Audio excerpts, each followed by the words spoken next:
इतिहास के तीन सेगमेंट में सबसे महत्वपूर्ण सेगमेंट है आधुनिक भारत का इतिहास। इतिहास के जो 3 सेगमेंट है, तीनों सेगमेंट में सबसे ज्यादा महत्वपूर्ण है आधुनिक भारत का इतिहास। उसमें पहला चैप्टर है 18वीं शताब्दी में स्थापित नवीन स्वायत्त राज्य। 18वीं शताब्दी में स्थापित नवीन स्वायत्त राज्य, समझ गए? तो ये चैप्टर है। इस चैप्टर को जो है हमें करने हैं। देखिए,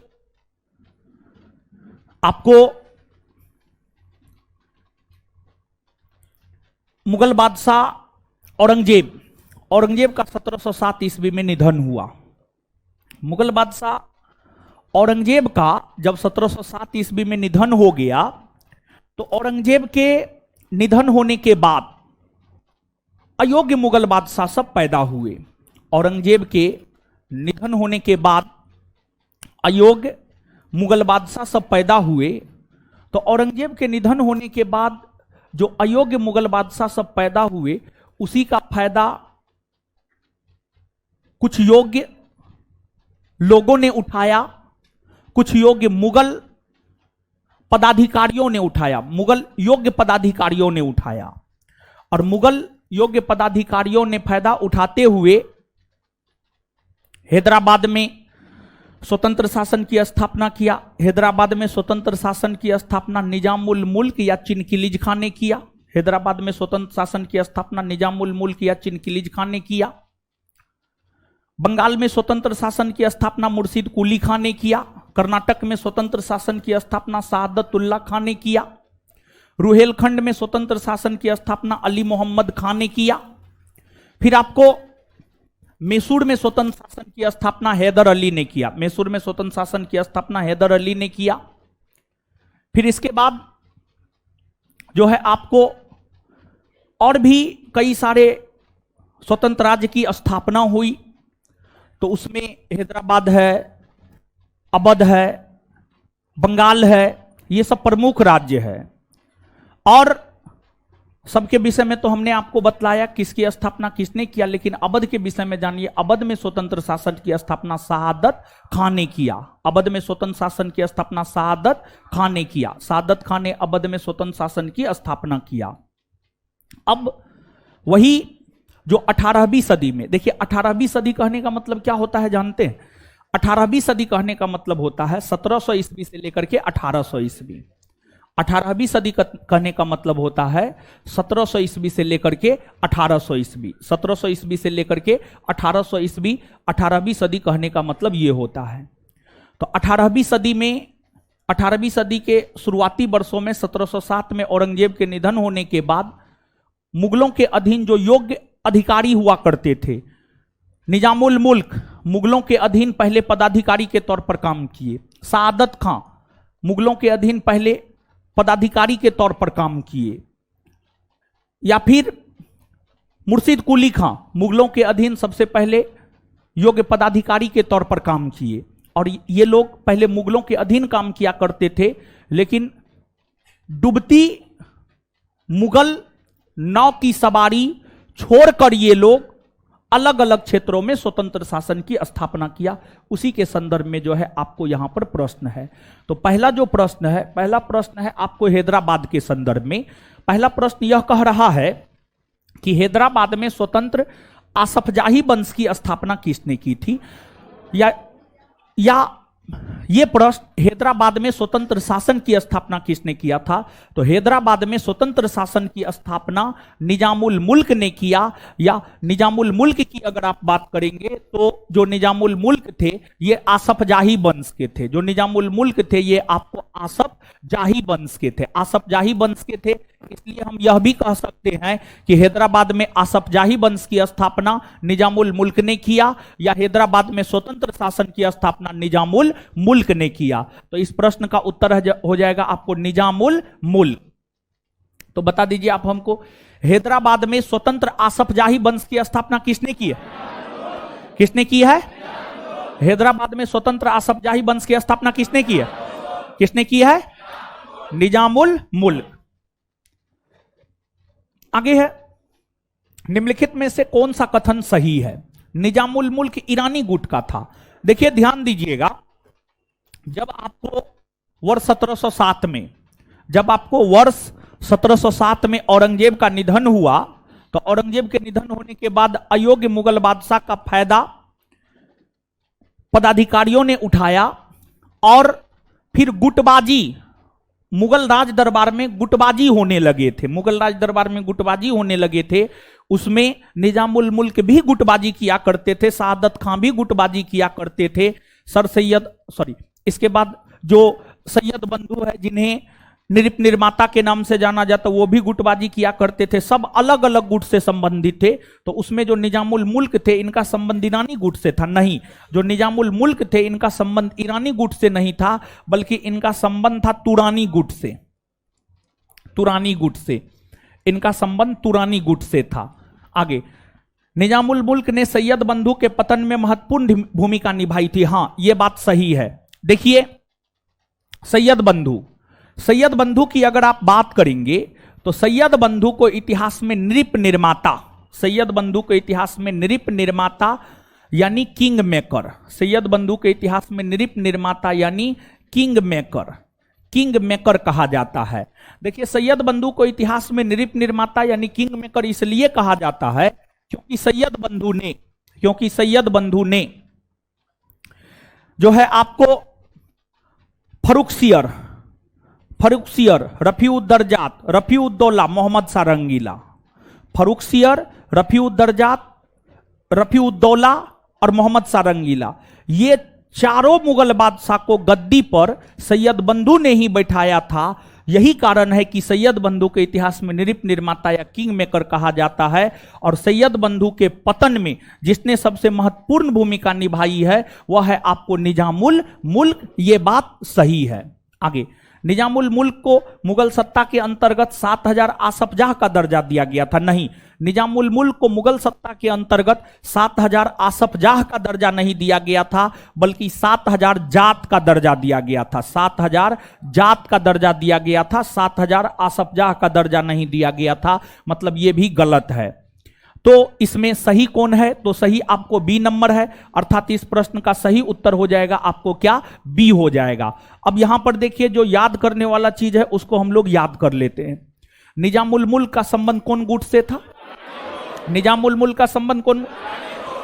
भारतीय इतिहास में नृप निर्माता या किंग मेकर किसे कहा जाए? नृप निर्माता या किंग मेकर? सैयद बंधु। सैयद बंधु ने कितने मुगल बादशाह को गद्दी पर, कितने को बैठाया? फर्रुखसियर, रफीउद्दर्जात, रफीउद्दौला और मोहम्मद शाह रंगीला। फर्रुखसियर, रफीउद्दर्जात, रफीउद्दौला और मोहम्मद शाह रंगीला। सैयद बंधु ने कितने मुगल बादशाह को गद्दी? कौन कौन? फर्रुखसियर, रफीउद्दर्जात, रफीउद्दौला और मोहम्मद शाह रंगीला। सैयद बंधु के पतन में सबसे बड़ा योगदान किसका रहा? निजामुल। सैयद बंधु के पतन में सबसे बड़ा योगदान किसका रहा? सैयद बंधु के पतन में सबसे बड़ा योगदान किसका रहा? निजामुल मुल्क। और आगे सुनिएगा, सैयद बंधु का पतन मोहम्मद शाह रंगीला के समय हुआ है। मुगल बादशाह मोहम्मद शाह रंगीला के समय जो है सैयद बंधु का पतन हुआ है। तो बताइएगा आप हमको, सैयद बंधु का पतन किसके समय हुआ है?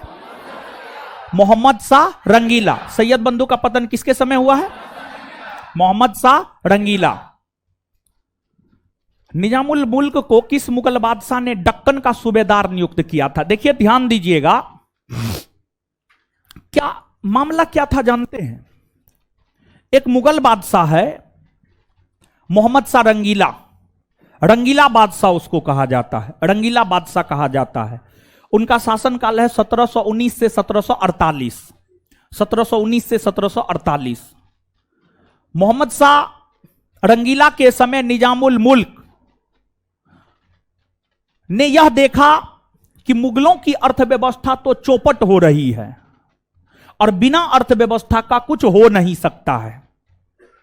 तो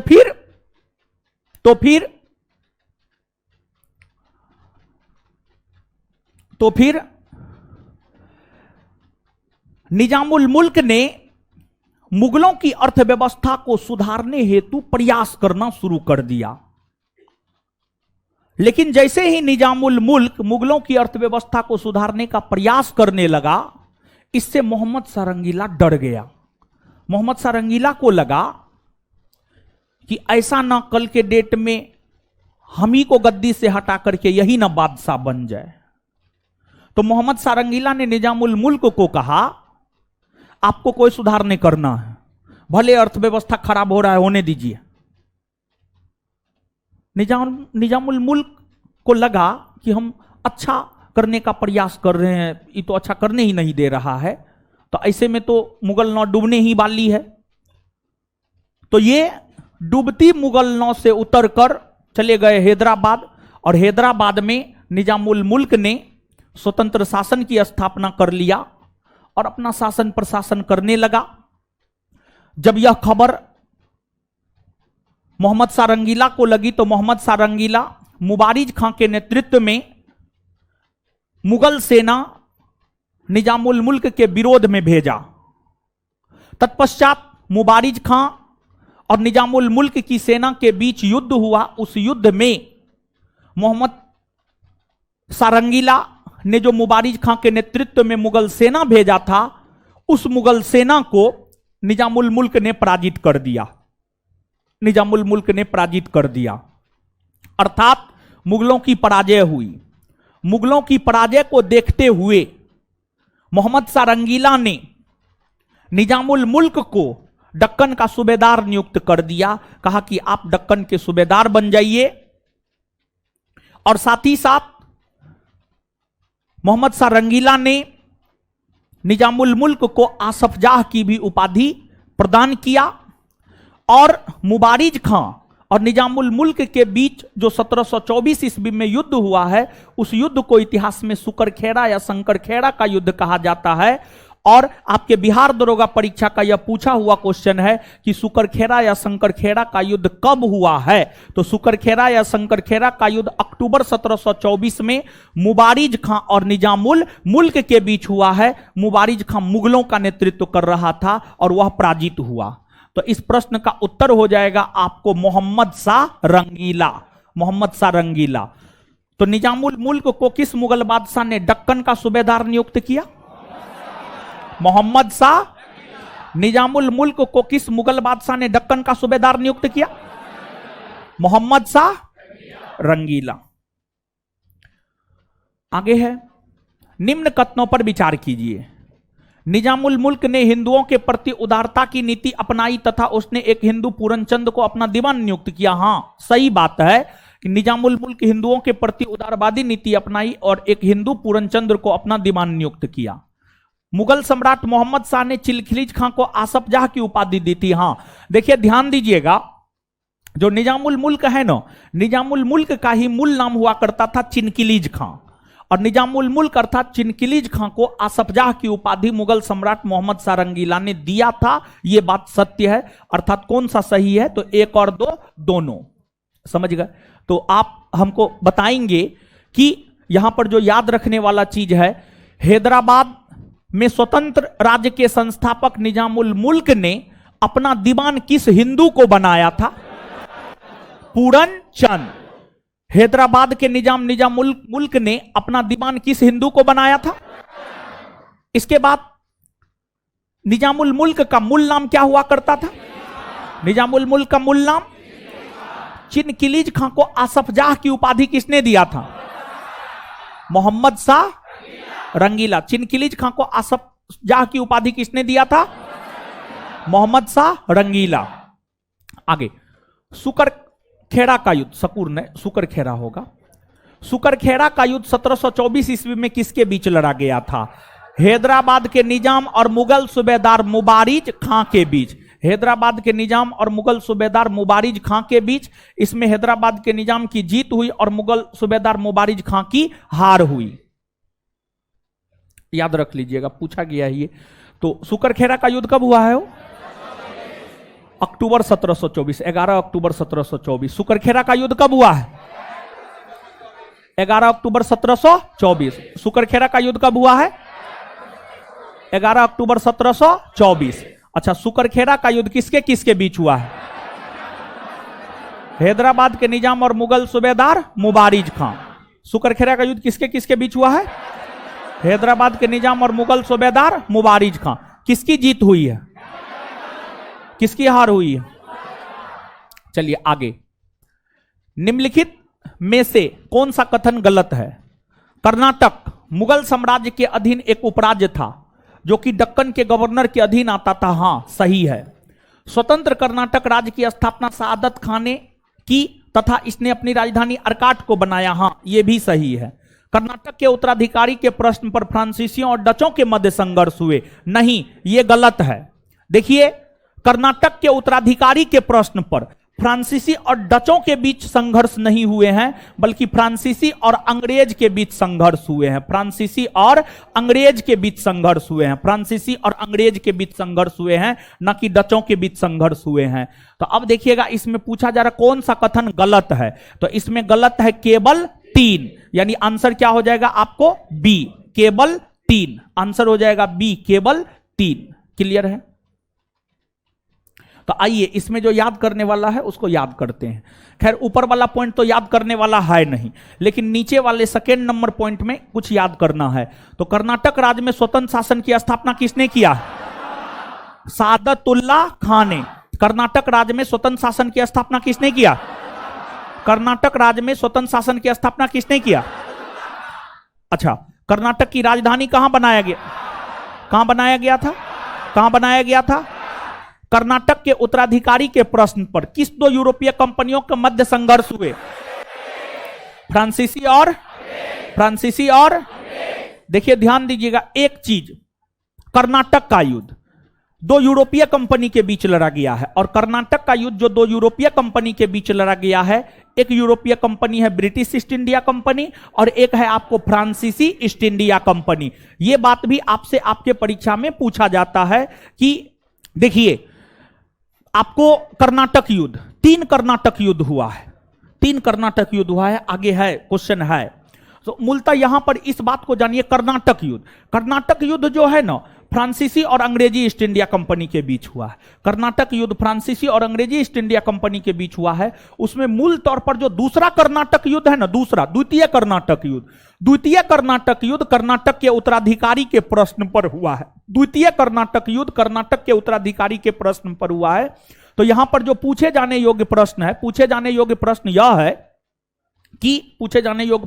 है कि कर्नाटक युद्ध किनके किनके बीच हुआ है? तो कर्नाटक युद्ध फ्रांसीसी ईस्ट इंडिया कंपनी और अंग्रेजी ईस्ट इंडिया कंपनी के बीच। याद रखिएगा, कर्नाटक युद्ध किस 2 यूरोपीय कंपनी के बीच हुआ? फ्रांसीसी और अंग्रेज। आगे, निम्नलिखित में कौन सा कथन असत्य है? मतलब कौन सा कथन गलत है? कौन सा कथन असत्य है मतलब कौन सा कथन गलत है? 1700 ईस्वी में औरंगजेब ने मुर्शिद कुली खां को बंगाल का दीवान नियुक्त किया। हां, 1700 ईस्वी में औरंगजेब ने मुर्शिद कुली खां को बंगाल का दीवान नियुक्त किया था, यह बात सही है। मुर्शिद कुली खां ने बंगाल की राजधानी ढाका के स्थान पर अजीमाबाद को बनाया। नहीं, यह गलत है। देखिए, ध्यान दीजिएगा, औरंगजेब ने 1700 ईस्वी में मुर्शिद कुली खां को बंगाल का दीवान बनाया। बाद में 1707 ईस्वी में औरंगजेब का निधन हो गया। औरंगजेब के निधन होने के बाद अयोग्य मुगल बादशाह का फायदा मुर्शिद कुली खां ने भी उठाया और मुर्शिद कुली खां ने बंगाल में स्वतंत्र शासन की स्थापना किया। मुर्शिद कुली खां ने अयोग्य मुगल बादशाह का फायदा उठाते हुए बंगाल में स्वतंत्र शासन की स्थापना किया। जब उन्होंने बंगाल में स्वतंत्र शासन की स्थापना किया तो उन्होंने एक शहर को भी बसाया था। उस शहर का नाम था मुर्शिदाबाद। मुर्शिद कुली खां ने मुर्शिदाबाद नामक शहर को बसाकर अपनी राजधानी मुर्शिदाबाद को बनाने का काम किया। जब बंगाल मुगलों के अधीन था, सबसे पहले बंगाल मुगलों के अधीन हुआ करता था। जब बंगाल मुगलों के अधीन हुआ करता था तो उस समय बंगाल की राजधानी हुआ करती थी ढाका। जब बंगाल मुगलों के अधीन हुआ करता था तो बंगाल की राजधानी कहां हुआ करती थी? ढाका। बंगाल की राजधानी कहां हुआ करती थी? ढाका हुआ करती थी बंगाल की राजधानी। लेकिन जब बंगाल में स्वतंत्र शासन की स्थापना मुर्शिद कुली खां ने किया तो उन्होंने अपनी राजधानी मुर्शिदाबाद को बनाया और मुर्शिदाबाद नामक शहर को उन्होंने ही बसाया था। इसलिए यह क्या है? आपको गलत है, अजीमाबाद को नहीं बल्कि मुर्शिदाबाद को। और जो मुर्शिद कुली खां है, मुर्शिद कुली खां बंगाल के नवाब पद पर 1727 ईस्वी तक बने रहे। 1727 ईस्वी में मुर्शिद कुली खां का निधन हो गया। मुर्शिद कुली खां के निधन होने के बाद मुर्शिद कुली खां का दामाद सुजाउद्दीन, मुर्शिद कुली खां का दामाद सुजाउद्दीन जो है बंगाल का अगला नवाब बना। और सुजाउद्दीन की अगर आप बात करेंगे तो 1727 से 1739 ईस्वी तक सुजाउद्दीन बंगाल के नवाब पद पर बने रहे। और सुजाउद्दीन ने ही सैद्धांतिक तौर पर बिहार को बंगाल प्रांत में मिलाने का काम किया। सुजाउद्दीन ने ही सैद्धांतिक तौर पर बिहार को बंगाल प्रांत में मिलाने का काम किया। अर्थात ये जो सी नंबर स्टेटमेंट है ये भी क्या है, आपको सही है। हमको चुनना क्या था, गलत, गलत चुनना था, मतलब इसलिए इसका आंसर क्या हो जाएगा, बी हो जाएगा। क्या हो जाएगा, बी, समझिएगा, बी हो जाएगा। तो यहां पर बहुत कुछ आपको याद करना है, तो आइए आप हमारे साथ याद कीजिए। पहली बात, किस मुगल बादशाह ने मुर्शिद कुली खां को बंगाल का दीवान 1700 ईस्वी में नियुक्त किया? किसने? औरंगजेब ने। अगली बात बताइएगा कि बंगाल में स्वतंत्र शासन की स्थापना किसने किया? किसने किया? मुर्शिद कुली खां। बंगाल में स्वतंत्र शासन की स्थापना किसने किया? बंगाल में स्वतंत्र शासन की स्थापना किसने किया? मुर्शिद कुली खां। जब बंगाल मुगलों के अधीन हुआ करता था, जब बंगाल मुगलों के अधीन हुआ करता था तो बंगाल की राजधानी कहां हुआ करती थी? कहां हुआ करती थी? ढाका हुआ करती थी। ठीक है, इसके बाद आगे बताइएगा, बंगाल की राजधानी ढाका से मुर्शिदाबाद किसने बनाया? मुर्शिद कुली खां ने। बंगाल की राजधानी ढाका से मुर्शिदाबाद किसने बनाया? बंगाल की राजधानी ढाका से मुर्शिदाबाद किसने बनाया? मुर्शिद कुली खां। और मुर्शिदाबाद नामक शहर को बसाया किसने? मुर्शिद कुली खां। बिहार को बंगाल प्रांत में सैद्धांतिक तौर पर किसने मिलाया? सुजाउद्दीन। बिहार को बंगाल प्रांत में सैद्धांतिक तौर पर किसने मिलाया? सुजाउद्दीन। आंसर भी होगा, क्लियर है ना? चलिए आगे। निम्नलिखित में से बंगाल के किस शासक ने किसानों को इजारेदारी प्रथा तथा तकाबी ऋण प्रदान किया था? बंगाल के स्वतंत्र शासन की स्थापना करने वाले मुर्शिद कुली खां ने ही बंगाल के किसानों को इजारेदारी प्रथा और तकाबी ऋण प्रदान करने का काम किया था। देखिए, इजारेदारी प्रथा की अगर आप बात करेंगे ना तो ये कर वसूली की एक प्रथा हुआ करती थी। कर वसूली की एक प्रथा हुआ करती थी, इजारेदारी प्रथा। और तकाबी ऋण की अगर आप बात करेंगे तो किसानों को खेती करने से पहले जो अग्रिम ऋण दिया जाता था, जैसे मान लिया जाए किसान गेहूं का खेती करने जा रहा है तो गेहूं का खेती करने से पहले गेहूं का खेती करने के लिए जो अग्रिम ऋण दिया जाएगा। धान का खेती कर रहा है तो धान का खेती करने से पहले धान की खेती करने के लिए जो अग्रिम ऋण दिया जाएगा उसी को तकाबी ऋण कहा जाता है। उसी को जो है तकाबी ऋण कहा जाता है। तो किसानों को खेती करने से पहले खेती करने के लिए जो अग्रिम ऋण दिया जाता था उसी को तकाबी ऋण कहा जाता था। और बंगाल के नवाब मुर्शिद कुली खां ने किसानों को तकाबी ऋण दिया और कर की वसूली के लिए इजारेदारी प्रथा की शुरुआत की। अर्थात इसका आंसर हो जाएगा मुर्शिद कुली खां। तो बंगाल के किस नवाब ने कर की वसूली के लिए इजारेदारी प्रथा की शुरुआत की? इजारेदारी प्रथा की शुरुआत की। किसानों को तकाबी ऋण दिया, किसानों को तकाबी ऋण दिया मुर्शिद कुली खां। इसके बाद 1740 ईस्वी में गिरिया का युद्ध किसके बीच लड़ा गया था? देखिए ध्यान दीजिएगा, गिरिया पड़ता है बंगाल में। गिरिया कहां पड़ता है? बंगाल में। बंगाल में गिरिया पड़ता है और बंगाल के गिरिया नामक स्थान पर 1740 ईस्वी में युद्ध हुआ है, जिस युद्ध को इतिहास में गिरिया का युद्ध कहा जाता है। और गिरिया के युद्ध की अगर आप बात करेंगे तो जो गिरिया का युद्ध है यह आपको अलीवर्दी खां और सरफराज खां के बीच हुआ है। अलीवर्दी खां और सरफराज खां के बीच हुआ है। और इस युद्ध में अलीवर्दी खां की जीत हुई है, सरफराज खां की हार हुई है। देखिए ध्यान दीजिएगा, बंगाल के प्रथम नवाब बने थे मुर्शिद कुली खां। मुर्शिद कुली खां का निधन 1727 ईस्वी में हो गया। 1727 ईस्वी में हो गया। मुर्शिद कुली खां के निधन होने के बाद उसका दामाद सुजाउद्दीन बना। सुजाउद्दीन 1727 से 1739। सुजाउद्दीन के बाद सरफराज खां बना। कौन बना? सरफराज खां। और सरफराज खां का शासनकाल 1739 से 1740। 1739 से 1740। सरफराज खां जब बंगाल के नवाब हुआ करते थे तो उस समय बिहार के उपसूबेदार हुआ करते थे अलीवर्दी खां। तो बंगाल के नवाब सरफराज खां और बिहार के उप सूबेदार अलीवर्दी खां के बीच ही 1740 ईस्वी में गिरिया नामक स्थान पर युद्ध हुआ था, जिस युद्ध को इतिहास में गिरिया का युद्ध कहा जाता है। और इस गिरिया के युद्ध में अलीवर्दी खां की जीत हुई, सरफराज खां की हार हुई। अलीवर्दी खां ने सरफराज खां की हत्या कर दी और फिर इस युद्ध को जीतने के बाद अलीवर्दी खां ने अपने आप को बंगाल का नवाब घोषित किया। तो सरफराज खां के बाद बंगाल के जो अगले नवाब बने हैं वह आपको अलीवर्दी खां, अलीवर्दी खां और अलीवर्दी खां का शासनकाल है 1740 से 1756। 1740 से 1756 अलीवर्दी खां का जो है आपको शासनकाल है। और ध्यान दीजिएगा, अलीवर्दी खां की अगर आप बात करेंगे, बंगाल में जितने भी नवाब हुए उन सभी नवाबों में सबसे योग्य नवाब अलीवर्दी खां।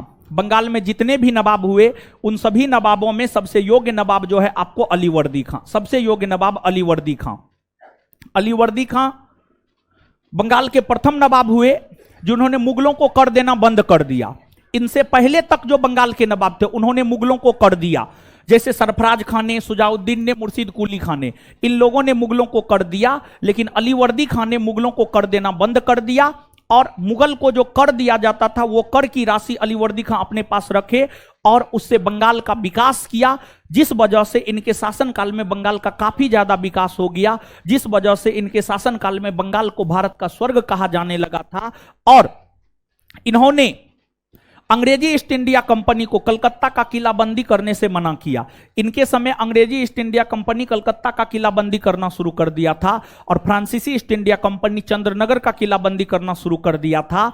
तो अलीवर्दी खां को जैसे ही पता चला, अलीवर्दी खां ने अंग्रेजी ईस्ट इंडिया कंपनी को कलकत्ता का किलाबंदी करने से मना कर दिया और फ्रांसीसियों को चंद्रनगर का किलाबंदी करने से मना कर दिया। और इन्होंने मना करते हुए यह कहा कि आप लोग तो व्यापारी हैं, आप लोग व्यापारी हैं, आपको किस बात का डर है? आपको अगर डर है तो हम हैं, हम आपका साथ देंगे, आपके साथ कुछ भी नहीं होने देंगे। इस प्रकार का आश्वासन फ्रांसीसी और अंग्रेजों को अलीवर्दी खां ने दिया। और अलीवर्दी खां ने ही जो है आपको अंग्रेजों की तुलना मधुमक्खी से किया। और अलीवर्दी खां ने अंग्रेजों की तुलना मधुमक्खी से करते हुए यह कहा कि अगर अंग्रेजों को ना छेड़ा जाए तो वह मधुमक्खी की तरह शहद देगा और अगर छेड़ दिया जाए तो वह काट काट कर खा जाएगा। तो अंग्रेजों की तुलना मधुमक्खी से अलीवर्दी खां ने ही किया था। और अलीवर्दी खां की अगर आप बात करेंगे तो अलीवर्दी खां के समय में ही वर्ष 1751 ईस्वी में मराठों ने बंगाल पर आक्रमण किया। मराठों ने बंगाल पर आक्रमण किया, उसमें अलीवर्दी खां की हार हुई, मराठों की जीत हुई। और जब मराठों की जीत हुई तो फिर मराठा और बंगाल के नवाब के बीच संधि हुआ। उस संधि के तहत उड़ीसा का एक बड़ा भाग बंगाल के नवाब अलीवर्दी खां ने मराठों को दिया और चौथ भी देना जो है आपको स्वीकार किया था। समझ गए? तो याद रखिएगा, महत्वपूर्ण है, जरूर याद रखेंगे आप। गिरिया का युद्ध कब हुआ है? गिरिया का युद्ध कब हुआ है? किसके किसके बीच? अलीवर्दी खां और इसमें किसकी जीत हुई है? किस युद्ध को जीतने के बाद अलीवर्दी खां बंगाल के नवाब बने? कौन युद्ध? किसने अंग्रेजों की तुलना मधुमक्खी से किया? किसने मुगलों को कर देना बंद कर दिया? किसने अंग्रेजों को कलकत्ता का किलाबंदी करने पर रोक लगा दी? फ्रांसीसियों को चंद्रनगर के किलाबंदी करने पर रोक लगा अलीवर्दी खां। आगे, मुर्शिद कुली खां को बंगाल की सूबेदारी किस मुगल बादशाह से मिली थी? देखिए ध्यान दीजिएगा, मुर्शिद कुली खां को बंगाल का दीवान औरंगजेब ने 1700 ईस्वी में नियुक्त किया और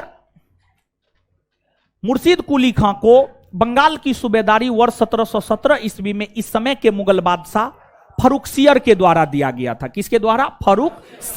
फर्रुखसियर के द्वारा दिया गया था। देखिए सुनिएगा, यहां पर मुगल साम्राज्य एक बहुत बड़ा साम्राज्य हुआ करता था। लगभग दक्षिण भारत के कुछ क्षेत्र को छोड़ करके बाद बाकी संपूर्ण भूभाग पर मुगलों का ही शासन हुआ करता था। मुगल साम्राज्य के अंतर्गत जो बादशाह होते थे, बादशाह ने अपने साम्राज्य का विभाजन प्रांत में कर रखा था ताकि शासन प्रशासन सही ढंग से चलाई जा सके। प्रांत यानी राज्य। और प्रथम मुगल बादशाह अकबर हुए जिन्होंने अपने साम्राज्य का प्रांत में विभाजन किया। जो मुगल प्रांत हुआ करता था, मुगल प्रांत में दो महत्वपूर्ण पदाधिकारी हुआ करते थे, एक दीवान और दूसरा सूबेदार। दीवान, दीवान की अगर आप बात करेंगे तो दीवान जो कर की वसूली करता था, जो वित्तीय मामलों से संबंधित होता था दीवान, और सूबेदार जो शासन प्रशासन को देखता था सूबेदार। तो जो मुर्शिद कुली खां थे, इन्हें 1700 ईस्वी में मुगल बादशाह औरंगजेब ने दीवान बनाया, बंगाल का दीवान बनाया। लेकिन बाद के वर्षों में जाकर फर्रुख सियर ने 1717 ईस्वी में बंगाल का सूबेदारी भी दे दिया। तो अब एक प्रकार से कहिए 1717 ईस्वी जाते जाते मुर्शिद कुली खां बंगाल का दीवान और सूबेदार दोनों हो गया। और जब बंगाल का दीवान और सूबेदार दोनों पद मर्ज हो गया ना, तब पश्चात ही बंगाल के नवाब का पद आया है। इन दोनों पद के मर्ज होने के बाद ही बंगाल के नवाब का पद आया है, बंगाल के नवाब का पद आया है। समझ गए? तो आंसर हो जाएगा फर्रुख सियर। नेक्स्ट, वह कौन सा मराठा सरदार था जिसे अलीवर्दी खां ने उड़ीसा के एक भाग का राजस्व प्रदान किया था? रघुजी भोसले थे, रघुजी भोसले। बंगाल के किस नवाब ने अंग्रेजों तथा फ्रांसीसियों को क्रमशः कलकत्ता और चंद्रनगर में किलाबंदी की अनुमति नहीं दी? अलीवर्दी खां। बहुत अच्छा क्वेश्चन है, समझ गए? बहुत शानदार क्वेश्चन है। पूछे या ना पूछे वो अलग बात है, लेकिन अपने आप में बहुत शानदार प्रश्न है वो। समझ गए? बंगाल के किस नवाब ने यूरोपीय लोगों की तुलना मधुमक्खी के छत्ते से की, जिसे यदि ना छेड़ा जाए तो वे शहद देगी, किंतु छेड़ा जाए तो काट काट कर मार डालेगी? अलीवर्दी खां। यह भी शानदार प्रश्न है। बंगाल के नवाब अलीवर्दी खां की मृत्यु 1765 के बाद उत्तराधिकारी कौन बना? यहां पे टाइपिंग मिस्टेक है, 1756। 1756 कर लीजिएगा नोट में, ठीक है? हाँ ठीक है। तो बंगाल के नवाब अलीवर्दी खां की मृत्यु के बाद उत्तराधिकारी कौन बना? देखिए, अलीवर्दी खां की अगर आप बात करेंगे ना, तो अलीवर्दी खां की मात्र 3 पुत्री थी, पुत्र नहीं था। तो इनके 3 दामाद, फिर कई सारे नती और नतनी थे। तो अलीवर्दी खां का सबसे योग्य नाती था सिराजुद्दौला।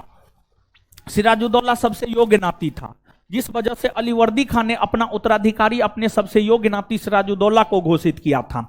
अर्थात अलीवर्दी खां का जो उत्तराधिकारी बना है वह आपको सिराजुद्दौला बना है, सिराजुद्दौला बना है। तो बंगाल के नवाब अलीवर्दी खां की मृत्यु के बाद उत्तराधिकारी कौन बना है? कौन बना है? सिराजुद्दौला। आगे, 1757 में पलासी युद्ध में सिराजुद्दौला के विरुद्ध अंग्रेजों का साथ किसने दिया था? सिराजुद्दौला के विरुद्ध अंग्रेजों का साथ सेना नायक मीर जाफर, मौसी घसीटी बेगम, पूर्णिया का नवाब शौकत जंग, उपर्युक्त में सभी, सब दिया था, सब दिया था। समझ गए? सिराजुद्दौला जब बंगाल का नवाब बना था तो उसका विरोध उसकी मौसी घसीटी बेगम, उसका मौसेरा भाई पूर्णिया का नवाब शौकत जंग और सेना नायक मीर जाफर, सभी ने उसके विरोध में जाकर अंग्रेजों का साथ दिया था।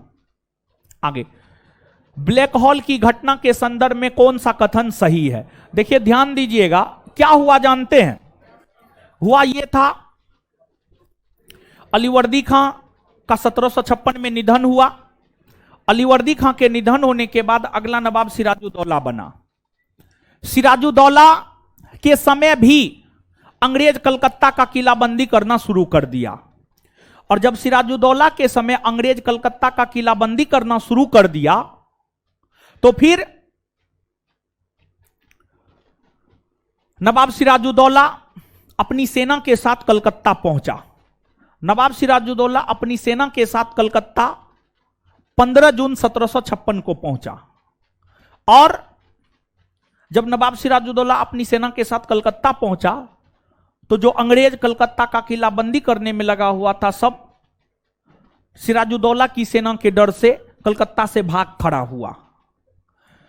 फिर इसी अभियान के क्रम में कहा जाता है कि नवाब सिराजुद्दौला ने कलकत्ता में ही एक छोटे से काल कोठरी में 20 जून 1756 को, कलकत्ता में ही एक छोटे से काल कोठरी में 20 जून 1756 को 146 अंग्रेज को बंद किया 20 जून 1756 को।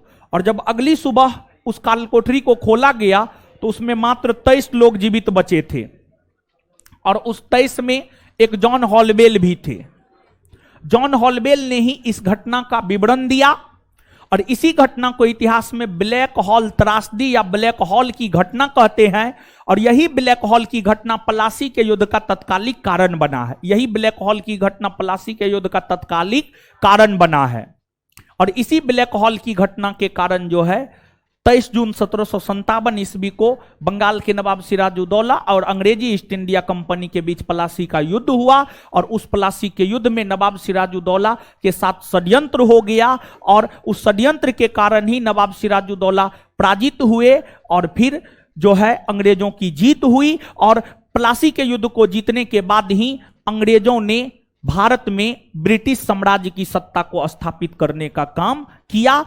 और भारत में ब्रिटिश सत्ता का संस्थापक या ब्रिटिश साम्राज्य का संस्थापक रॉबर्ट क्लाइव को माना जाता है। और रॉबर्ट क्लाइव को इसलिए माना जाता है क्योंकि रॉबर्ट क्लाइव के नेतृत्व में ही प्लासी के युद्ध में अंग्रेजों की जीत हुई थी। क्लियर है? तो बताइए सही है या गलत? दूसरा नंबर सही है या गलत? सही है। आंसर क्या हो जाएगा? सी। और एक बात और, यहां पर एक दो पॉइंट आप लिखिए तो लिखाते हैं।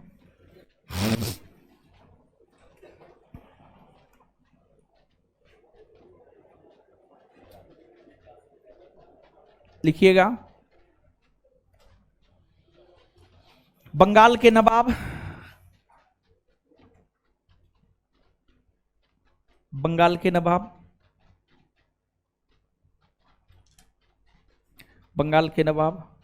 मुर्शिद कुली खान ने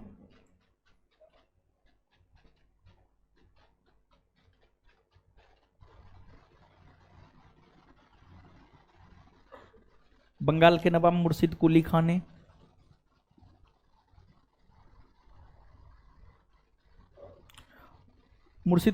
नहीं, सॉरी, अलीवर्दी खान ने, मुर्शिद कुली खान को काटिए, सॉरी, बंगाल के नवाब अलीवर्दी खान ने, सॉरी, बंगाल के नवाब अलीवर्दी खान ने मुगलों को कर देना बंद कर दिया। अलीवर्दी खान ने मुगलों को कर देना बंद कर दिया। अलीवर्दी खान ने मुगलों को कर देना बंद कर दिया।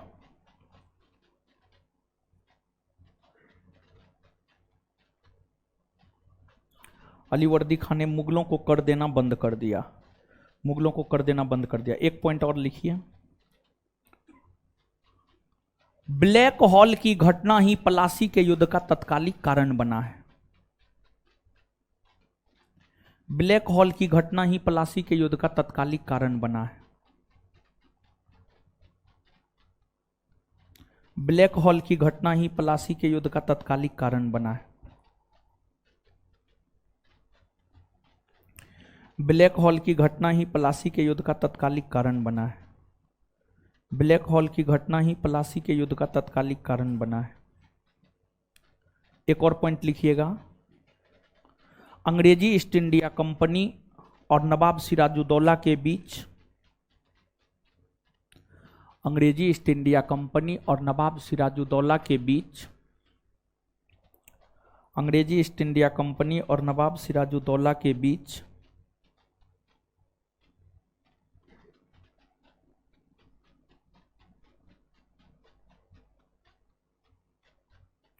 अंग्रेजी ईस्ट इंडिया कंपनी और नवाब सिराजुद्दौला के बीच, नवाब सिराजुद्दौला के बीच 9 फरवरी 1757 को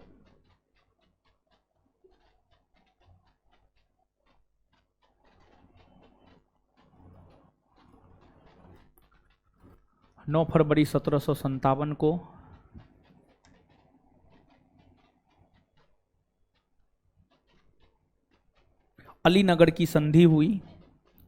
अलीनगर की संधि हुई। अलीनगर की संधि हुई।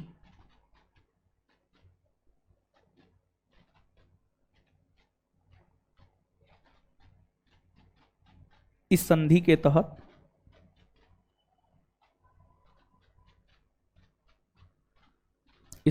तहत नवाब सिराजुद्दौला ने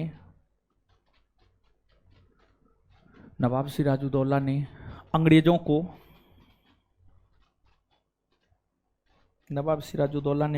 को कलकत्ता का किलाबंदी करने का अधिकार दिया। नवाब सिराजुद्दौला ने अंग्रेजों को कलकत्ता का किलाबंदी करने का अधिकार दिया। नवाब सिराजुद्दौला ने अंग्रेजों को कलकत्ता का किलाबंदी करने का अधिकार दिया। नवाब सिराजुद्दौला ने अंग्रेजों को कलकत्ता का किलाबंदी करने का अधिकार दिया। नवाब सिराजुद्दौला ने अंग्रेजों को कलकत्ता का किलाबंदी करने का अधिकार दिया। याद रखिएगा ये सब बात, ठीक है। तो आइएगा, बताइए ब्लैक होल की घटना कब घटित हुई है? हो ब्लैक होल की घटना कब घटित हुई है? ब्लैक होल की घटना कब घटित हुई है? ब्लैक होल की घटना का वर्णन किसने दिया? किसने दिया है? कितने अंग्रेज को बंद किया गया था? कितने को बंद किया गया था? कितना बचा? कितना बचा? प्लासी के युद्ध का तत्कालिक कारण, प्लासी के युद्ध का तत्कालिक कारण ब्लैक होल की घटना। चलिए आगे आइए। काल कोठरी की घटना। नवाब ने एक छोटी सी कोठरी में 146 अंग्रेजों को बंद कर दिया, जिसमें से महज 23 अंग्रेज जिंदा बच पाए थे। कहां घटित हुई थी? कोलकाता में। कहां घटित हुई थी? कोलकाता में। कोलकाता में। नवाब सिराजुद्दौला एवं ईस्ट इंडिया कंपनी के बीच संघर्ष का प्रमुख कारण था। अंग्रेजों ने व्यापार छूटों का दुरुपयोग किया, व्यापारिक छूटों का दुरुपयोग किया। यही नवाब सिराजुद्दौला एवं अंग्रेजी ईस्ट इंडिया कंपनी के बीच संघर्ष का प्रमुख कारण था। देखिए ये घटना इसी वजह से हुआ। अगर ये नहीं होता तो ये घटना नहीं होता। तो नवाब सिराजुद्दौला और ईस्ट इंडिया कंपनी के बीच संघर्ष का प्रमुख कारण था अंग्रेजों ने व्यापारिक छूटों का दुरुपयोग किया। तो नवाब सिराजुद्दौला और ईस्ट इंडिया कंपनी के बीच संघर्ष का प्रमुख कारण क्या था? अंग्रेजों ने व्यापारिक छूटों का दुरुपयोग किया। इतिहासकारों ने किसे क्लाइव के गीदड़ की संज्ञा दी है? इतिहासकारों ने क्लाइव के गीदड़ की संज्ञा दी है मीर जाफर को। मीर जाफर को। मीर जाफर बंगाल के नवाब बने हैं 1757 से 1760। देखिए जो प्लासी का युद्ध हुआ था ना, प्लासी के युद्ध की अगर आप बात करेंगे तो प्लासी का युद्ध हुआ था 23 जून 1757। 23 जून 1757 को हुआ था। यह युद्ध बंगाल के नवाब सिराजुद्दौला और अंग्रेजी ईस्ट इंडिया कंपनी के बीच हुआ था। और इस युद्ध में सिराजुद्दौला के सेनापति मीर जाफर हुआ करते थे, लेकिन सिराजुद्दौला के सेनापति मीर जाफर ने प्लासी के युद्ध में सिराजुद्दौला का साथ नहीं दिया, बल्कि प्लासी के युद्ध में मीर जाफर ने अंग्रेजों का साथ दिया। इसी वजह से सिराजुद्दौला की हार हुई और फिर इसी वजह से अंग्रेजों ने मीर जाफर को बंगाल का अगला नवाब भी बनाया, बंगाल का अगला नवाब भी बनाया। और मीर जाफर के विषय में कहा जाता है कि मीर जाफर 1757 से 60 और पुनः 1763 से 1765, इन दोनों अवधि के दौरान मीर जाफर जो है आपको बंगाल के नवाब हुआ करते थे। और कहा जाता है कि मीर जाफर रॉबर्ट क्लाइव के इशारे पर नाचा करता था, जिस वजह से इतिहासकारों ने मीर जाफर को क्लाइव का गधा या गीदड़ का संज्ञा दिया है। तो आंसर हो जाएगा मीर जाफर। तो इतिहासकारों ने किसे क्लाइव के गीदड़ की संज्ञा दी? किसे दी है? मीर जाफर। आगे मीर कासिम ने बिहार में बंदूक और तोपों का कारखाना कहां स्थापित किया? देखिए मीर जाफर 1757 से 1760 तक बंगाल के नवाब पद पर रहे। हुआ क्या था जानते हैं? हुआ यह था कि अंग्रेजों ने मीर जाफर के खजाना को खाली कर दिया। इससे मीर जाफर काफी परेशान रहने लगे और फिर मीर जाफर डचों के साथ षड्यंत्र करना शुरू कर दिया। और जब मीर जाफर डचों के साथ षड्यंत्र करना शुरू कर दिया तो मीर जाफर को 1760 में गद्दी से हटा दिया और मीर जाफर के बाद मीर कासिम को बंगाल का अगला नवाब बनाया गया। और मीर कासिम बंगाल के नवाब पद पर रहे हैं आपको 1760 से 1763। जब मीर कासिम बंगाल के नवाब पद पर हुआ करते थे तो बंगाल के नवाब पद पर रहते हुए ही मीर कासिम कासिम ने बिहार के मुंगेर में बंदूक और तोपों का कारखाना स्थापित किया था। तो मीर कासिम 1760 से 1763 तक बंगाल के नवाब पद पर रहे हैं और इस अवधि के दौरान ही मीर कासिम ने बिहार के मुंगेर में बंदूक और तोपखाने के कारखाना को स्थापित किया था, याद रखिएगा। तो मीर कासिम ने बिहार में बंदूकें और तोपों का कारखाना कहां स्थापित किया? कहां स्थापित किया? और एक बात और जानिए आप, देखिए बंगाल की राजधानी सबसे पहले ढाका हुआ करती थी, फिर बाद में मुर्शिदाबाद बना और फिर बाद में बना मुंगेर, बाद में बना मुंगेर। तो बंगाल की राजधानी का ये क्रम है, इस क्रम को आप निश्चित तौर पर याद रखिएगा। बंगाल की राजधानी ढाका तब हुआ करती थी जब बंगाल मुगलों के अधीन हुआ करता था, और जब बंगाल में स्वतंत्र शासन की स्थापना मुर्शिद कुली खान ने किया तो उन्होंने अपनी राजधानी मुर्शिदाबाद को बनाया, और फिर मीर कासिम ने अपनी राजधानी मुर्शिदाबाद से मुंगेर को बनाया। तो बंगाल की राजधानी मुर्शिदाबाद बनाने का श्रेय मुर्शिद कुली खान को और बंगाल की राजधानी मुर्शिदाबाद से मुंगेर बनाने का श्रेय मीर कासिम को जाता है। यह बात भी आप याद रखिएगा। तो बता दीजिए यहां पर बंगाल की राजधानी का क्रम क्या है? हो ढाका, मुर्शिदाबाद और बंगाल की राजधानी का क्रम क्या है? ढाका, मुर्शिदाबाद और ढाका से मुर्शिदाबाद किसने बनाया? मुर्शिद कुली खान। मुर्शिदाबाद से मुंगेर किसने बनाया? मीर कासिम ने। अगला प्रश्न यही है, निम्नलिखित में से किसने अपनी राजधानी मुर्शिदाबाद से मुंगेर स्थानांतरित किया? मीर कासिम, मीर कासिम। आगे, सबसे अधिक निर्णायक युद्ध जिसने अंग्रेजों के भारत में प्रभुत्व को संस्थापित किया था, बक्सर का युद्ध। बक्सर का युद्ध सबसे अधिक निर्णायक युद्ध बक्सर का युद्ध था जिसने अंग्रेजों के भारत में प्रभुत्व को संस्थापित किया था। समझ गए? और बक्सर के युद्ध की अगर आप बात करेंगे तो जो बक्सर का युद्ध है, बक्सर का युद्ध 22 अक्टूबर 1764 को हुआ। 22 अक्टूबर 1764 को बक्सर का युद्ध हुआ है। और यह जो युद्ध है, यह युद्ध आपको भारत की संयुक्त सेना, भारत की संयुक्त सेना और अंग्रेजों के बीच हुआ है। अंग्रेजों के बीच हुआ है। इस युद्ध में अंग्रेज सेनापति हुआ करते थे हेक्टर मुंडो। अंग्रेज सेनापति कौन हुआ करते थे? हेक्टर मुंडो। और इस युद्ध में भारत की संयुक्त सेना में जो शामिल थे, भारत की संयुक्त सेना में शामिल थे मुगल बादशाह शाह आलम द्वितीय, और फिर अवध के नवाब सुजाउद्दौला, और बंगाल के अपदस्थ नवाब मीर कासिम, बंगाल के अपदस्थ नवाब मीर कासिम, ये सभी शामिल हुआ करते थे भारत की संयुक्त सेना में। अब देखिएगा, जैसे बक्सर के युद्ध में अंग्रेजों के तरफ से नेतृत्व हेक्टर मुंडो ने किया था, उसी प्रकार से भारत की संयुक्त सेना के तरफ से नेतृत्व किया था अवध के नवाब सुजाउद्दौला ने। और इस युद्ध की अगर आप बात करेंगे तो इस युद्ध में अंग्रेजों की जीत हुई और फिर भारत की संयुक्त सेना की हार हुई। और इस युद्ध को समाप्त करने का काम इलाहाबाद की संधि ने किया है, अर्थात इस युद्ध की जो समाप्ति हुई है वह आपको इलाहाबाद के संधि के तहत हुआ है। इलाहाबाद के संधि के तहत हुआ है। और इलाहाबाद का संधि 1765 में हुआ है। और इलाहाबाद का दो संधि हुआ है। इलाहाबाद का प्रथम संधि 12 अगस्त 1765, 12 अगस्त 1765, और इलाहाबाद की द्वितीय संधि 16 अगस्त 1765। और देखिएगा, जो इलाहाबाद की प्रथम संधि है और द्वितीय संधि है, इन दोनों संधियों में अंग्रेजों के तरफ से भाग लिया था रॉबर्ट क्लाइव ने। अंग्रेजों के तरफ से भाग लिया रॉबर्ट क्लाइव ने। इलाहाबाद की प्रथम संधि 12 अगस्त 1765 को रॉबर्ट क्लाइव और मुगल बादशाह शाह आलम द्वितीय के बीच हुआ। इलाहाबाद के प्रथम संधि के तहत जो है मुगल बादशाह शाह आलम द्वितीय ने अंग्रेजों को बिहार, बंगाल, उड़ीसा का दीवानी अधिकार दिया। बदले में रॉबर्ट क्लाइव ने शाह आलम द्वितीय को 26 लाख रुपया वार्षिक पेंशन देना स्वीकार किया। समझ गए?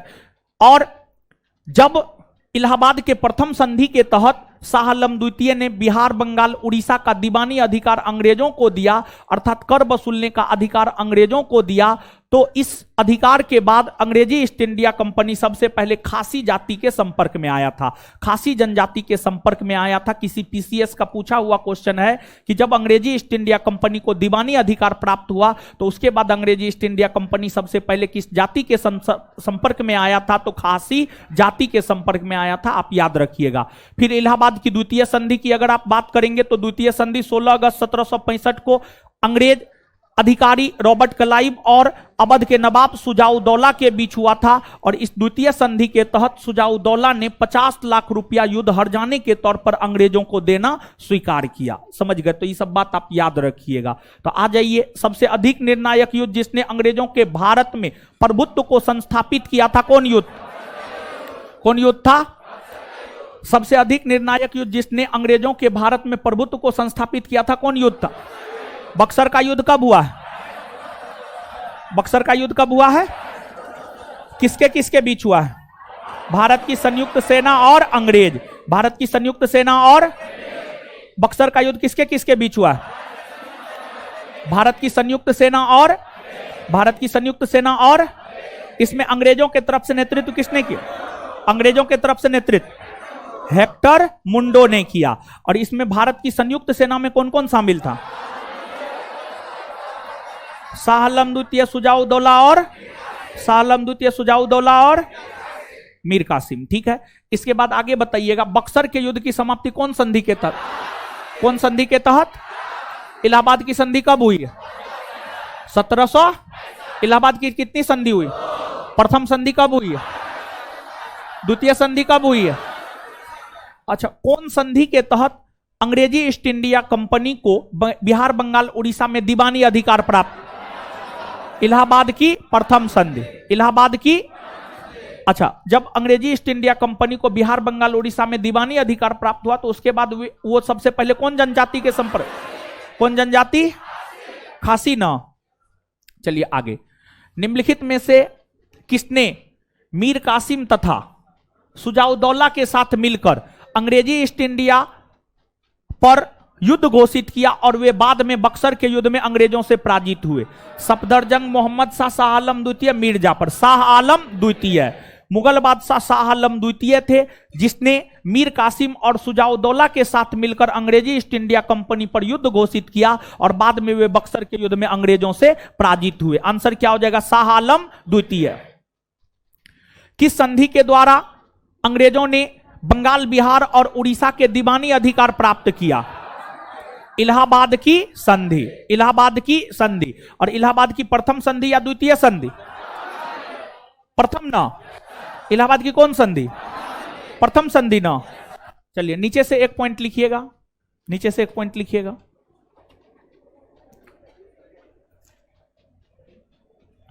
दीवानी अधिकार, दीवानी अधिकार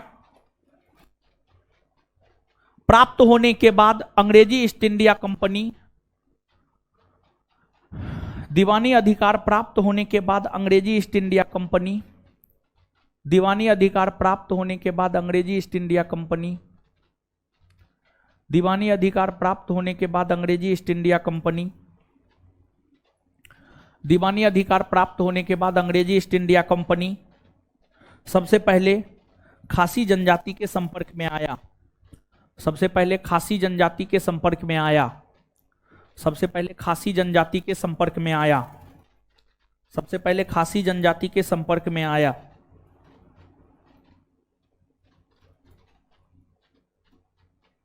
सबसे पहले खासी जनजाति के संपर्क में आया।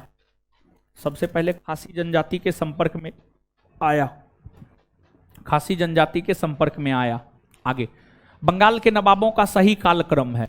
सरफराज खां, अलीवर्दी खां, शुजाउद्दीन, मीर कासिम। देखिए,